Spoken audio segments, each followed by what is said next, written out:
Hi everyone, what the you do Tano here, the internet's busiest music nerd, and it's time for a review of this new Tim Hecker album, No Highs. This is a brand new LP from ambient and experimental music composer, sound alchemist, Mr. Tim Hecker. This is said to be his 11th full-length LP and arrives at what is potentially the start of a new chapter in his career. Years and years and years ago, in the 2000s, Tim Hecker was once building one of the most consistent and respectable catalogs in ambient music to come out of Canada. Haunting and drony high watermarks like Harmony and Ultraviolet and Radio Amore still hold up to this day. The 2010s in comparison were a much more volatile time for Tim's catalog. There were a few drab lows, he also did some collaborating, some soundtrack work, but there were some incredible highs during this point in his career too, like the dismally apocalyptic piano pieces littered all over Rave Death 1972, or my personal favorite Virgins, which may be Tim's most unsettling and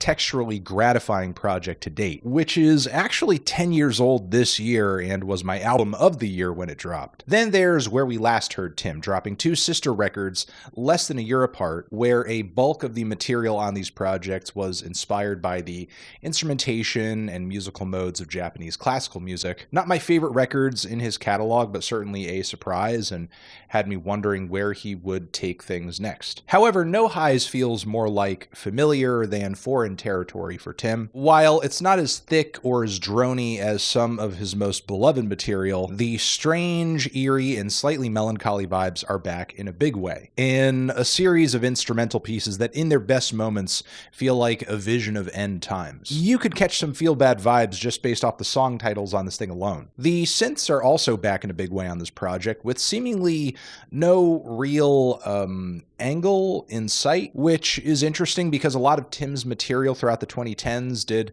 kind of hinge on an idea or a concept. There was typically a kicker, but really if there's a narrative to this record, it's Tim going back to doing what he does best. Again, the synths are layered and colorful and thick. The atmosphere they're soaked in is immersive, and moments from this thing that feature a lot of repeating cycles and melodic sequences are especially mesmerizing, which is actually the first thing Tim hits us with on the opening, Monotony. This over time gets drowned out in all matter of swelling, wailing, droning tones, and the sound of what's going on here gives me the sensation of swimming in a freezing cold ocean, or falling through an overcast sky, or endlessly walking through an abandoned city. Either way, I feel like I'm enveloped in something much larger than myself and feeling very alone in this space. In many ways, this track is the perfect Hecker piece because there is quite a bit of progression and I'll say change over the course of its runtime to keep things engaging. But by that same token, the progression isn't really the draw. It's truly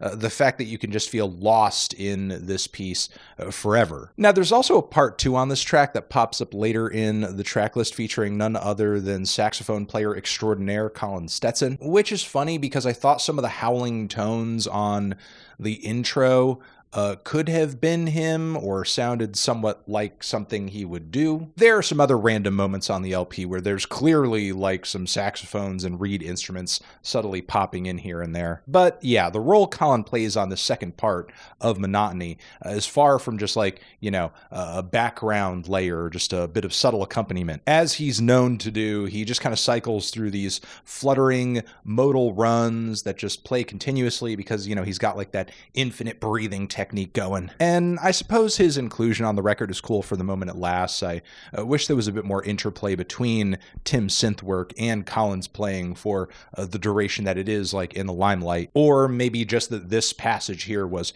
included on the original song in some way. But other riveting pieces on this record also include the 8-minute Anxiety, whose opening synth passages persistently pulsate like a piece of machinery in a tech or medical lab. The initial moments in this song sound like white walls and blinding fluorescent light. The track grows more and more hypnotic as it repeats, but slowly over time it's like the world this synth sequence exists in grows colder, and the frequency that it's coming to us through is beginning to fade. And the finish of the whole thing is quite cinematic, showing these tattered and blown out chords just smothering that original synth sequence we've been hearing up until this point. And there's a similar formula going on with the track Lotus Light, where again you've got that clear synth pulse right from the start, but this track is one of the moments on the LP where it's the most difficult to maintain sight of this synth part because it seemingly falls into a haze of noise and drones pretty quickly, which gives me this sensation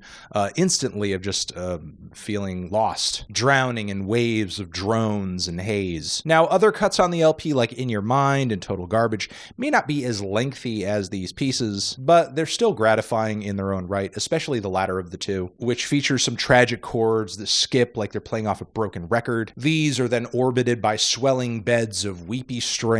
The only downside really is that it doesn't last longer, but if there's one thing about Tim Hecker, he can create a really evocative ambient piece within a fraction of the time it takes many other artists in the field. However, I wouldn't say a lot of the shorter cuts on this thing are consistently highlights. They often come across like aimless palette cleansers meant to kind of kill time until we get to a more robust piece in the track list. And I appreciate that a lot of these cuts segue into each other very fluidly, but often the instrumental palettes and the melodies that we switch from track to track feel pretty distinct and have a hard contrast, are very striking, a little jarring. So as a result of that, when I do hear a new idea or a new sound, I would hope to hear that either develop to a point where I'm gratified with the progression, or for it to reach a place where I feel at least a little bit lost in it, as opposed to just, I don't know, kind of held over until something more immersive occurs. But yeah, this vast difference in depth and length and tone from song to song on the record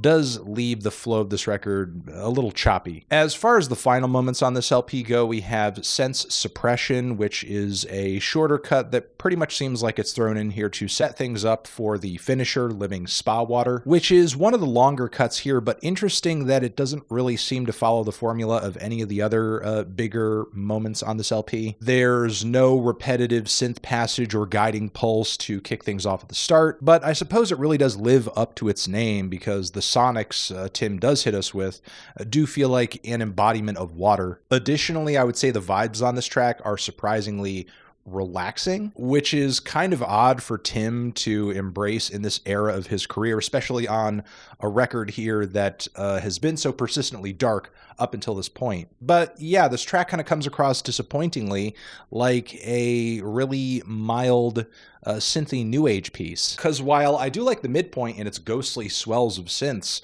I just feel like the ascending and descending tones, again, toward the very end, leave things feeling cold and kind of aimless. There's not really a whole lot of tension or moodiness or anything to comment on at this point in the piece. But yeah, overall, I would say this is a pretty good record from Tim. A lot of highlights on it, but it doesn't really stick the landing. The lengthiest pieces here are really the draw to the album for me. And it is cool to hear Tim return to form a little bit and release some kind of dark and melancholy ambient pieces that are vast, that are deep, and above all, are entrancing. I'm feeling a light 7 on this one. Transition, have you given this album a listen? Did you love it? Did you hate it? What would you rate it? You're the best, you're the best. What should I review next? Hit the like if you like. Please subscribe and please don't cry. Hit the bell as well. Over here next to my head is another video you can check out. Hit that up for the link to subscribe to the channel. Anthony Fantano, Tim Hecker, forever.